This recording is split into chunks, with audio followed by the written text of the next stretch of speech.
Y debería empezar. Ujú.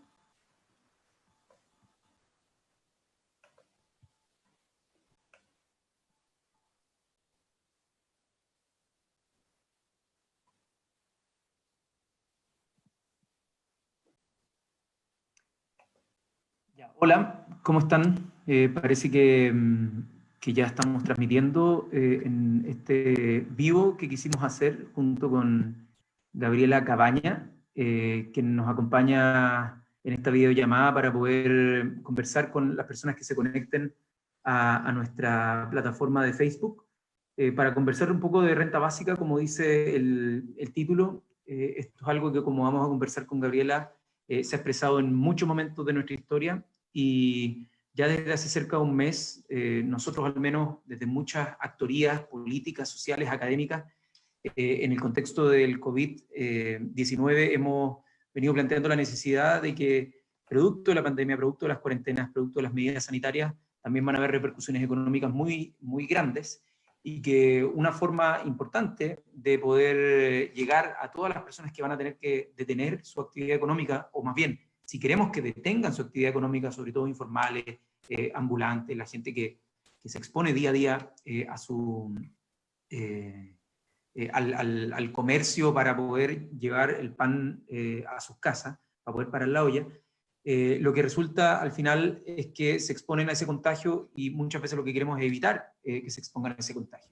Y por eso hemos venido empujando la idea de la renta básica de emergencia, también anclándonos en una conversación que viene acelerándose hace unos años por los procesos de automatización y la necesidad de imaginar, idear la idea de que con toda esta productividad que se va acumulando a través de la tecnología y a través de la automatización, se pueda tener acceso a una renta básica para que las personas que van quedando desplazadas de sus puestos de trabajo puedan tener un sustento para poder vivir y para poder vivir bien.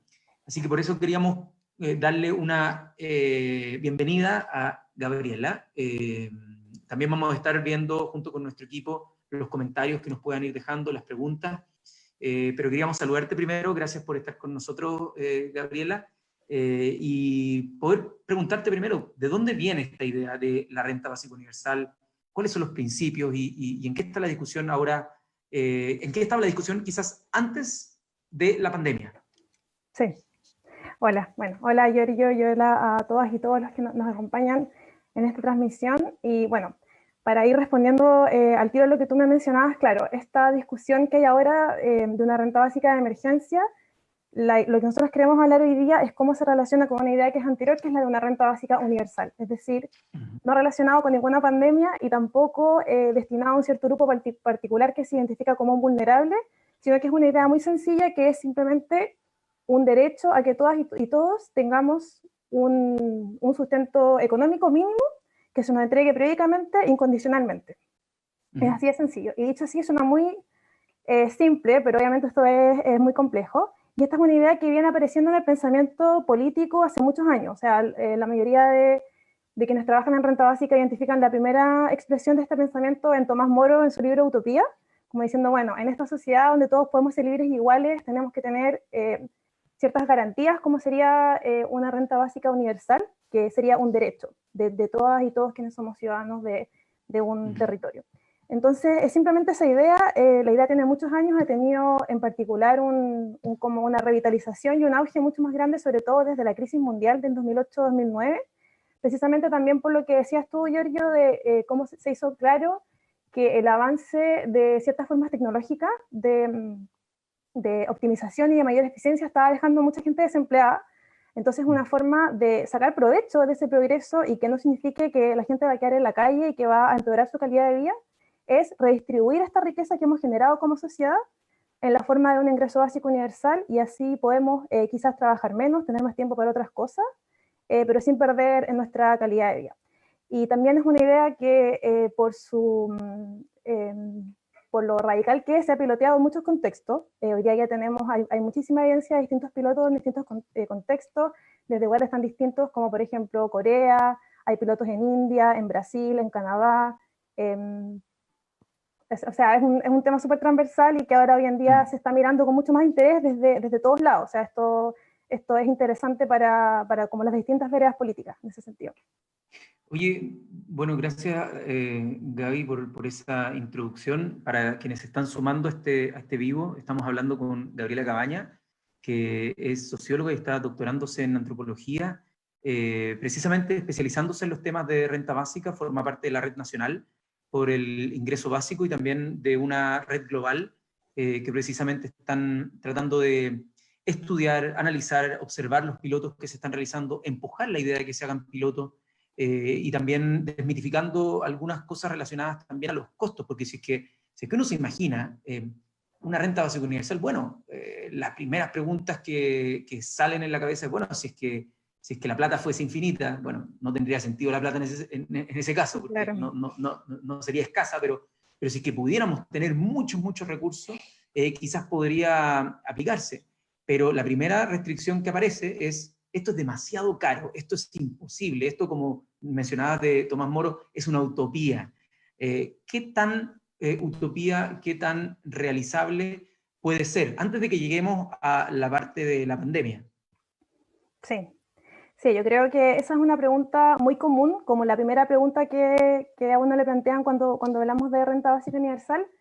Y yo creo que antes de uno meterse a los números y sacar la calculadora y empezar a hablar como de, bueno, qué tan factible puede ser, de dónde recortamos, etcétera, creo que lo más importante es pensar en una renta básica como se piensan los derechos sociales y como se piensan los derechos humanos universales, por ejemplo, que se han tenido a lo largo de la historia. Entonces, por ejemplo, si antes de garantizar el derecho universal a la educación hubiéramos hecho un cálculo costo-beneficio de lo que esto significaba para el Estado, por ejemplo, garantizar la educación, nunca lo hubiéramos aprobado, ¿verdad? O sea, si convirtiéramos algo tan fundamental como un derecho en un cálculo de si esto es económicamente viable o no, nunca lo hubiéramos hecho. Y obviamente desde que se decidió, por ejemplo, que la educación era un derecho universal hasta que efectivamente se cumplió, también pasaron muchos años, ¿verdad? O sea, que tuvieron que hacer ajustes y mejorar la mejor forma de garantizar ese derecho. Lo mismo, por ejemplo, con terminar con la esclavitud, ¿verdad? O sea, si hubiéramos hecho un cálculo económico de lo que costaba terminar con la esclavitud, mucha gente hubiera dicho, no, pero esto va a arruinar la economía, y bueno, De hecho, obviamente podemos pensar.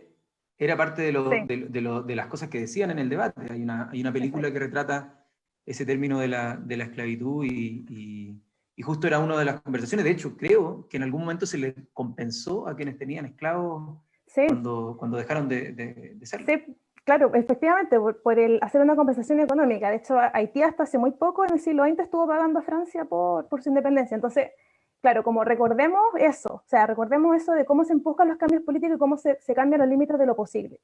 Ahora, dicho eso, también, a estas alturas, y sobre todo en un país como Chile, en lo cual en verdad tenemos mucha riqueza. O sea, yo creo que es parte de un diagnóstico compartido y que también se ha hecho muy evidente, ¿verdad? Sobre todo desde octubre, que en Chile existe mucha riqueza, pero la tienen unos pocos.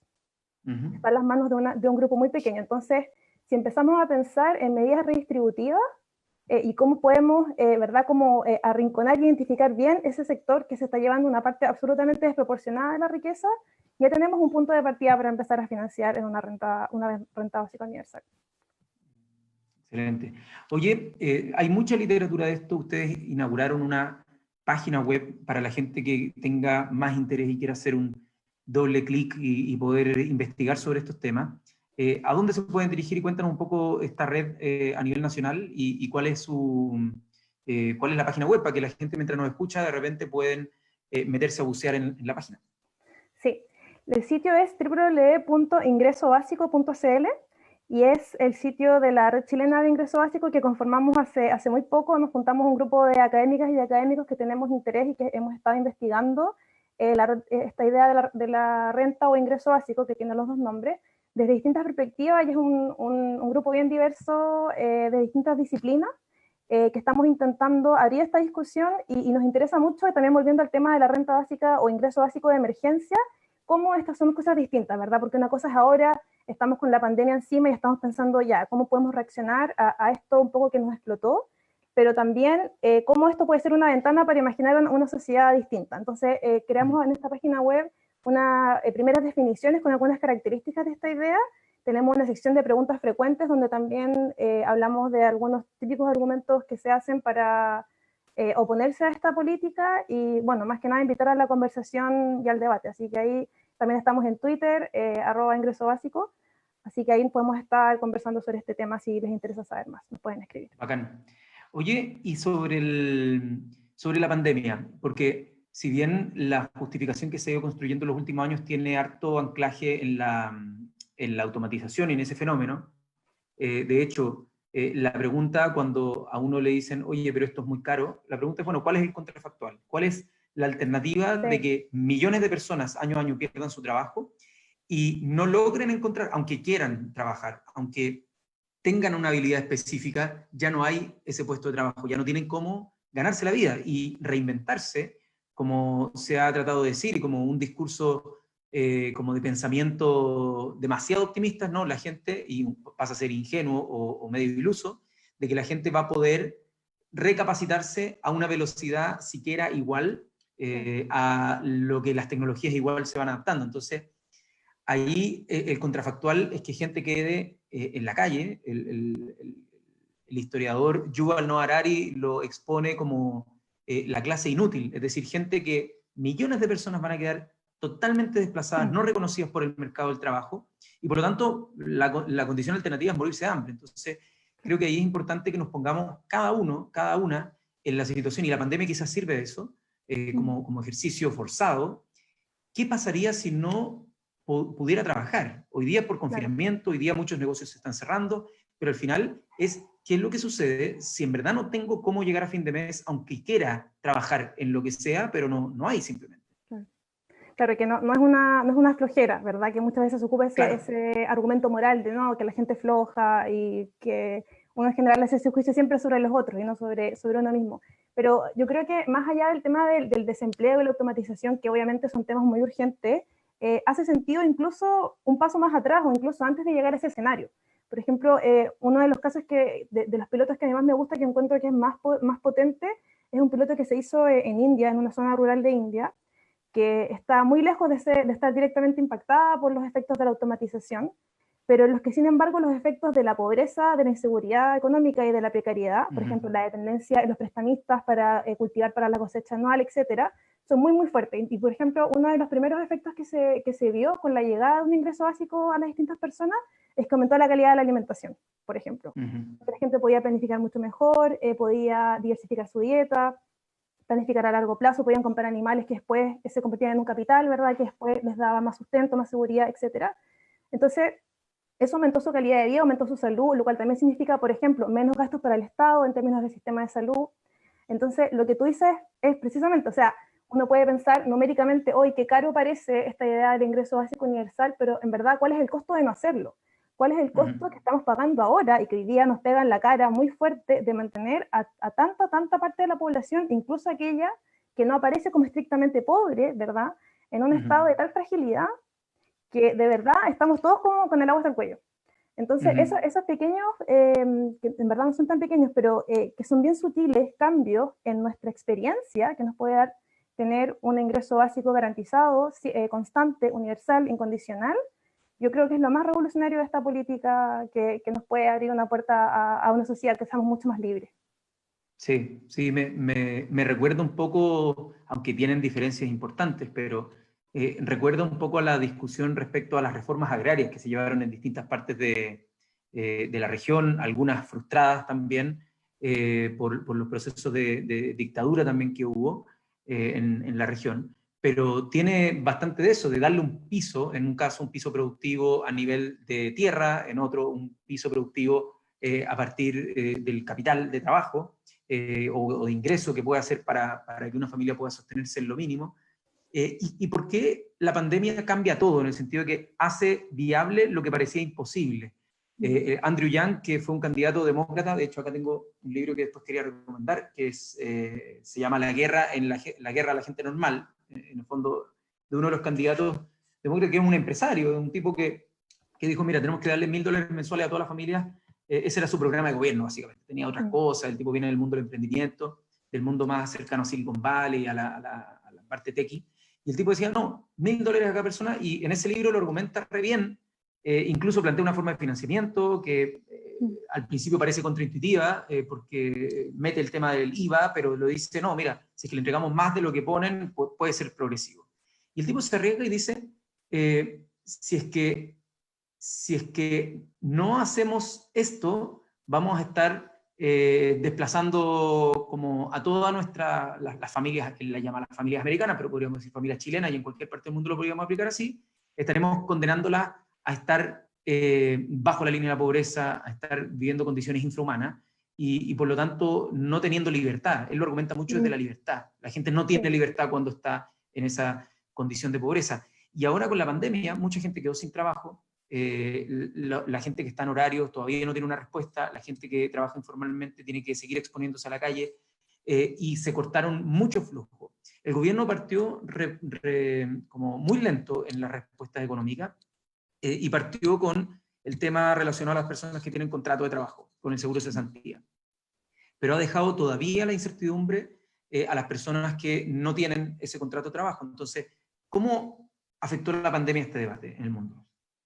Claro, sí, y precisamente lo que tú mencionabas de la lentitud en actuar del gobierno chileno, o sea, un caso que se repite. Nosotros ahí con la red mundial de renta básica hemos estado siguiendo los debates en todo el mundo, y es algo que se repite, ¿verdad? Primero salen los paquetes que se preocupan de las personas que están en un empleo remunerado, que tienen un contrato.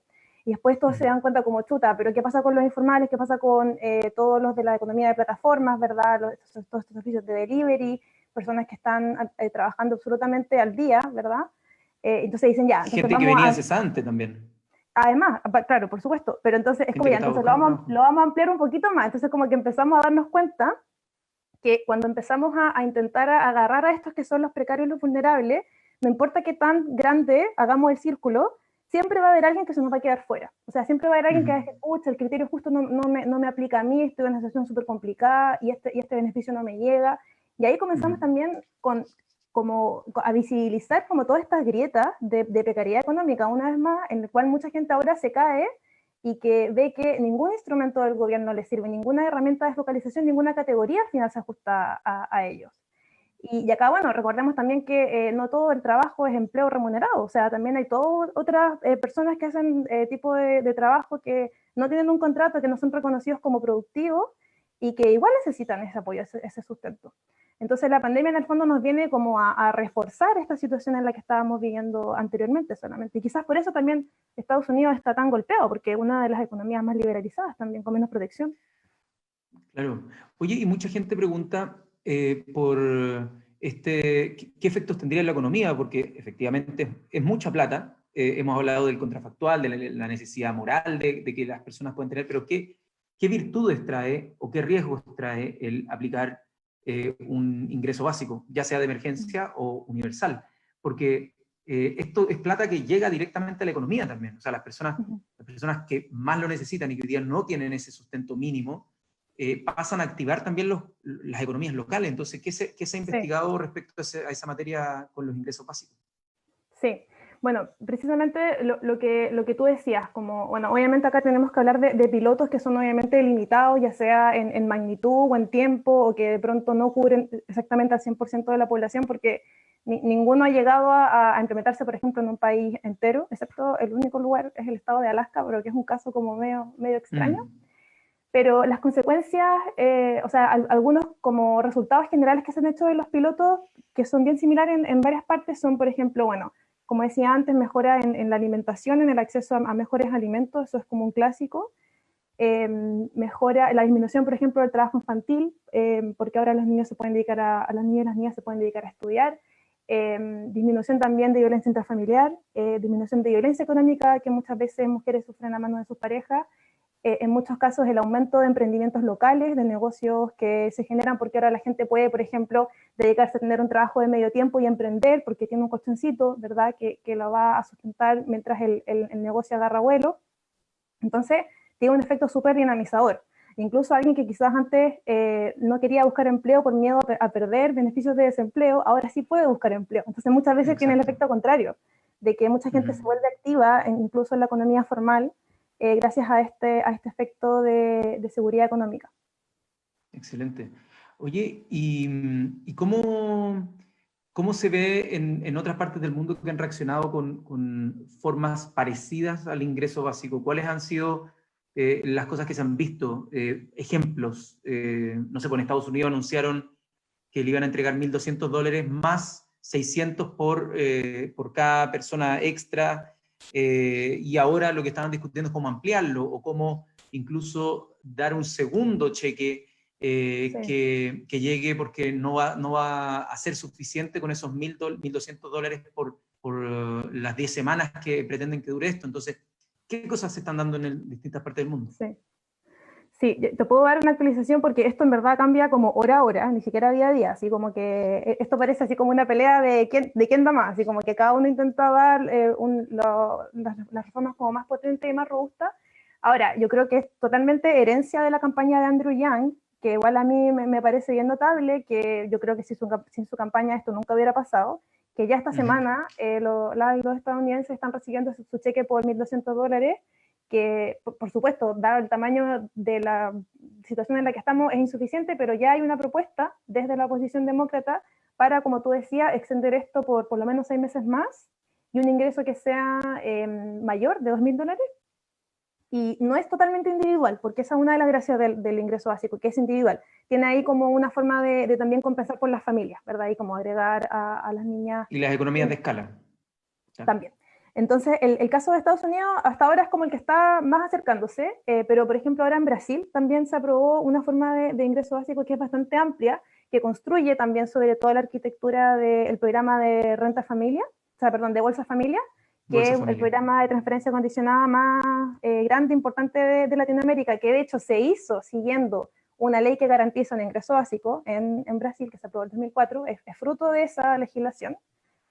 Así que Brasil también está dando pasos muy importantes, está cubriendo una proporción importante de la población brasileña. Y también ahora en Colombia, o sea, eso ya están dando, y también ahora en Colombia la oposición presentó una propuesta. En Brasil el beneficio va a llegar a 1/3 de la población, el beneficio de ingreso de emergencia. Y la oposición canadiense también está proponiendo un ingreso básico universal.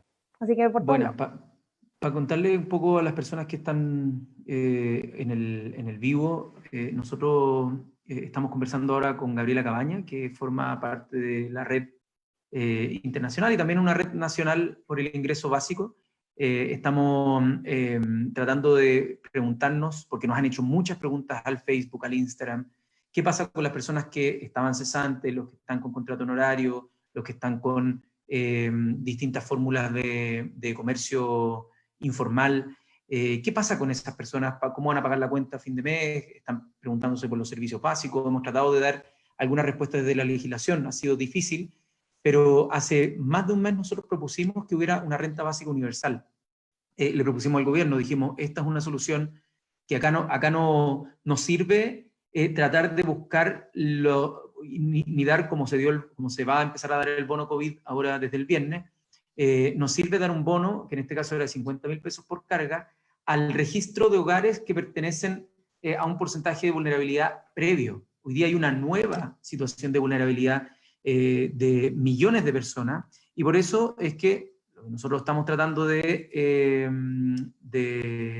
plantear, y venimos hace un mes, y hoy día por primera vez tenemos algunas noticias de que puede haber una luz sobre esta materia, es que haya una renta básica universal. Nosotros propusimos como monto que fuese equivalente a la línea de la pobreza, o sea, sobre la línea de pobreza, pero a nivel familiar. Eso implica que una familia de 4 personas le llegue un cheque, por ejemplo, de 450.000 pesos para poder hacerse cargo de las mínimas cosas a nivel familiar. Sabemos que nadie va a poder vivir necesariamente bien, ni con todo lo que le gustaría, pero al menos creemos que tiene que ser ese el piso.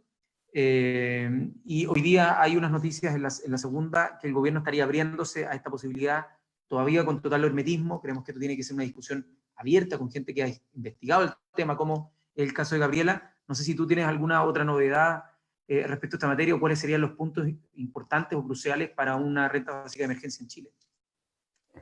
Sí, bueno, mientras más universal mejor. O sea, acá lo interesante también de la nota que tú me compartías es que lo difícil, ¿verdad? Y por eso se arman estas mesas de expertos, es que es muy, muy difícil identificar quiénes son las personas que realmente requieren la ayuda. O sea, el criterio que tú pongas siempre va a ser insuficiente, y esto es algo que pasa en todas partes. O sea, no es solamente un resabio porque Chile sea una economía, por ejemplo, que tiene altos niveles de informalidad en particular. O sea, esto es una tendencia mundial.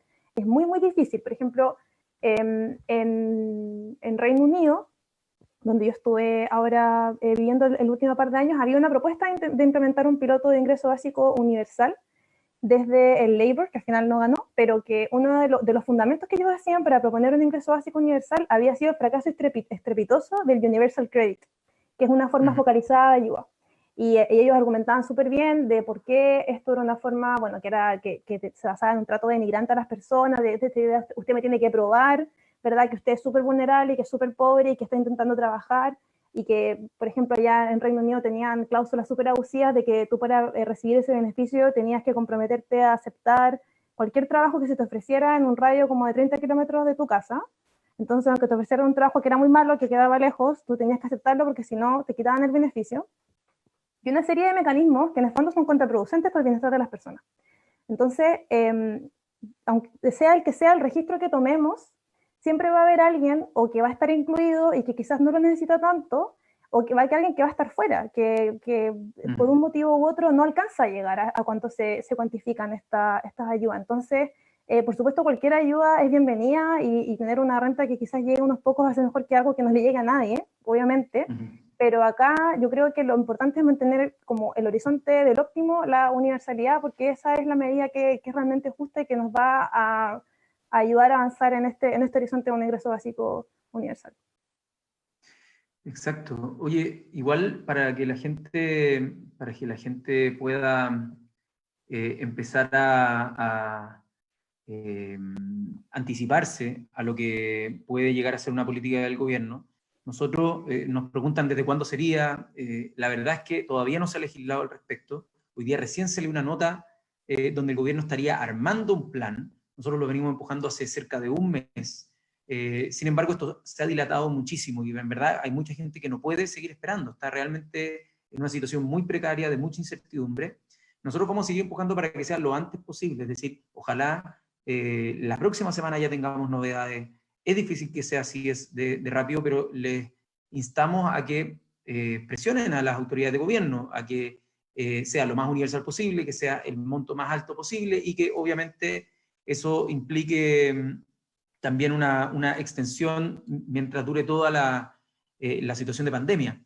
Y yo creo que ahí vamos a poder también inyectar recursos a las economías locales, y eso es algo súper importante para activar muchas pymes que hoy día no tienen consumo. Es verdad que hay algunas que han concentrado los ingresos que se están gastando mucho menos, de hecho, pero esto podría ser un influjo que reactive ciertos sectores, rubros económicos que hoy día están bastante deprimidos. Así que por eso mismo, para anticiparse un poco a esas políticas, igual invitamos, yo creo que sería bueno invitar a que la gente se meta al registro social de hogares. La situación económica ha cambiado y si bien ojalá para nosotros esto fuese universal y no se usara el registro social de hogares, es bien probable que se ocupe el registro social de hogares al menos como uno de los instrumentos. Y por lo mismo, empezar a hacer los trámites hoy en línea para que a futuro, si es que tu situación cambió y caíste en espacios de vulnerabilidad, que te tengan que cubrir y que las políticas le lleguen a todas las personas que lo necesiten y por lo tanto difundir esa información es cosa de meterse a registrosocial.gov.cl. Gov es con B larga, como de gobierno, así que registrosocial.gov.cl para que la gente pueda actualizar sus datos y ojalá poder postular. Y lo que siempre hemos dicho con el registro social, y nos pasó con educación, nos pasa con miles de cosas, es que hacen competir a la gente por quien es más pobre, y esa cuestión es bien denigrante. Al final la gente termina mintiendo muchas veces porque, por ejemplo, para la gratuidad en la educación superior, tienes que escoger entre mentir o estudiar. O sea, como mentir y estudiar o no estudiar y decir la verdad. Y la verdad es que el Estado te ponga en esa encrucijada, por así decirlo, moral, es bien denigrante. Y ahora va a pasar lo mismo, es o mientes y tienes alimento para comer, o no mientes o dices como y te quedas sin comer. Entonces, hay un comentario de eso que yo creo que lo que tú dices de la urgencia es demasiado, o sea, esto no puede esperar. O sea, no, más, yo creo que es más importante que llegue algo rápido a que, bueno, si no es universal está bien, pero por último algo que llegue menos, pero que llegue ya, porque el resultado de que dejemos pasar un mes más con mucha gente que está con ingreso cero, no es tanto que la gente no va a tener que comer, o sea, es muy probable que la gente sí siga comprando lo que necesita, pero para hacerlo se endeude. Y eso es una bomba de tiempo. Eso es una bomba de tiempo que ya explotó, y que ha explotado muchas veces en Chile, y que sabemos dónde termina esa historia. Entonces, seguir empujando a la gente a entrar en deudas que son totalmente injustas, que esto es fuera de la voluntad de las personas, o sea, endeudarme en un supermercado porque tengo que comprar comida no es una forma justa de endeudarse. Eso es a lo que va a llevar esta situación, primeramente. Quizás eso después colapse, pero eso ya en sí, en el momento no se va a sentir tanto, pero ya es arriesgar, ya es empujar a las personas a una situación completamente injusta. Entonces, por eso me sumo a tu llamado de la urgencia por ese lado también. Oye, no sé si es que quisieras dar un último mensaje. Estamos conversando para la gente que se puede haber sumado en este último rato con Gabriela Cabaña. Es socióloga, es magíster en antropología social y está estudiando su doctorado en antropología en Londres, en LSE, y forma parte de la Organización Mundial de Basic Income Earth Network y también de la Red Chilena del Ingreso Básico. Así que estamos, como varias preguntas que nos han hecho tienen relación a cuando, como si es que fuésemos gobierno, y la verdad es que hay algo de impotencia en no poder responder cuándo va a ser esto, a quiénes les va a llegar. Nosotros estamos tratando de darles elementos y para eso teníamos algunas recomendaciones. Justo le comenté a Gabriela antes que saqué 3 libros que quería recomendar a la gente que quiera leer. También los podemos, si nos contactan por interno, les podemos mandar alguna más información sobre estos libros.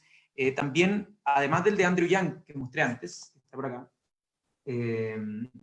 también están estos 2 libros que quería mostrarles. Uno es de Rutger Bregman, que se hizo famoso con un video viral de Davos, donde cuestionaba el tema de que no se discutiera tanto la caridad y que fuesen más los impuestos los que se pusieron sobre la mesa en el debate de Davos, que es el Foro Económico Mundial, y donde habla a favor de la renta básica universal. Y también que a mí me gustó mucho, que se llama Inventar el Futuro, es de Nick Srnicek y Alex Williams, donde también muestran las distintas vertientes de la renta básica. Hay una vertiente que quiere hacerla quitando derechos sociales y que básicamente sea un voucher a lo Milton Friedman. En el fondo, te paso la plata, pero te elimino los derechos sociales y tú las tienes que comprar. Entonces, es un ingreso básico que al menos a nosotros no nos gusta, porque como que introducen más elementos de mercado y nunca va a alcanzar con esa cantidad de plata. Y ellos apoyan la otra forma de ingreso básico universal, que es manteniendo las garantías de derechos sociales. Súper bueno. También, si quieren más información sobre esto, les podemos por interno mandar más detalles. Gaby. Sí. Como decimos muchas veces en las conversaciones, la renta básica tiene que siempre aumentar el ámbito de la incondicionalidad. No puede hacerse a costa de otras cosas que son incondicionales. Y yo quería recomendar, no tengo mis libros físicamente acá conmigo, pero por lo menos 2 libros que para mí fueron una introducción muy buena y muy útil como para mapear lo que es un ingreso básico. El primero se llama, es de Guy Standing y se llama Basic Income and How We Can Make It Happen. Es una buena introducción que resume también la discusión y también va respondiendo los argumentos que se levantan en contra. Y el otro es de Daniel Raventós, que se llama Las condiciones materiales de la libertad, que también es un libro que habla de los fundamentos filosóficos de un ingreso básico. Así que la dejo con esos 2 libros. También las voy a poner ahí en mi Twitter para las y los que quieran leer más sobre este tema. Ya, pues, excelente. Oye, muchas gracias, Gabriela, por darte este tiempo. Probablemente nos lleguen preguntas y si es que hay más preguntas que nos vayan llegando al inbox o a otras redes sociales, vamos a estar pidiéndote que nos ayude a entregar más información. Por esa disposición, muchas gracias. Y en verdad hay que exigirle al gobierno que transparente cuáles van a ser los criterios que van a utilizar, porque después, si no, ¿qué es lo que pasa? Ingresan un proyecto de ley sin haberle preguntado nada a nadie, y después nos tratan de obstruccionistas a quienes queremos meter indicaciones, a quienes queremos enriquecer los proyectos, y después nos dicen, no, pero es que si es que nos ponen esa indicación se va a demorar un día más. Bueno, entonces que nos incorporen antes en el diseño, que incorporen a especialistas como Gabriela o como otras personas, que hay muchas personas preparadas para tener este debate, y que de esa manera el proyecto que ingrese al Congreso pueda ser tramitado de la manera más rápida posible, pero con un debate previo y con insumos que vengan de distintos sectores. Así que a presionar al gobierno para que dé respuesta a las familias, aunque todos los diputados y diputadas nos pongamos de acuerdo, por ejemplo, en ingreso básico, esto no se puede implementar si no hay una moción, un mensaje que presenta el gobierno, porque estamos en un régimen presidencialista donde el gobierno es el que hace todo respecto a al tema del gasto público.